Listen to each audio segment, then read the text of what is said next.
धनराज सीधी खुशी के मारे हो गईल जोर, शुभ दिन आई गईल अब मोर। ए सखी खुशी के मारे हो गईल जोर, शुभ दिन आई गईल अब मोर। चारों ओर कोयलिया बोले, सुनी के दिया रहा डोले। अरे पिया के लिया रेल गड़िया रे, सुन के खुश बाटे मोर सड़िया रे।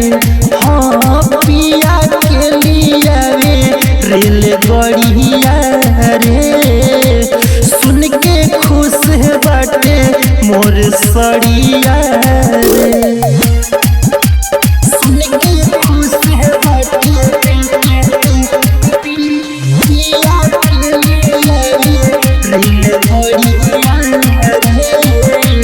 उनके लपैले है बानी सोरा हो सिंगार हो, खुशी से झूमताटे चूड़ी कंगना हमारा हो। ए सखी भर करब प्यार हो, चुम्मा जे देहब हजार हो। दिल के सकून मिली, बहुत जुनून मिली।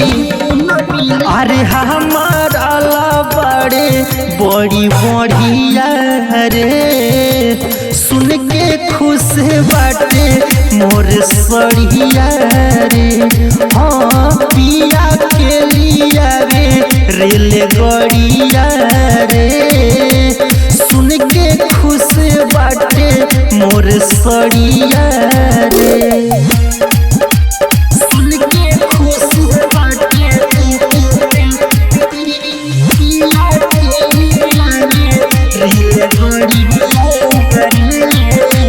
बोले ला पायल पिया आवेला बड़ा याद हो, केहू न हमारा भावेला सैया जी के बाद हो।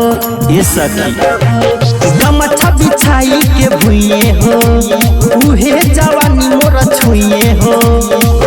कबूतर चंदन कमल से आजाद साहेब हे देश, थोड़ा बाड़े गोरे थोड़ा करिया रे, सुन के खुश बाटे मोर सड़िया रे। हाँ पिया के लिया रेल गड़िया रे, सुन के खुश बाटे मोर सड़िया रे। आऊँ ना बलम जी, कितना इंतजार कराइए। कमलेश राज रिकॉर्डिंग स्टूडियो कैथोलिया।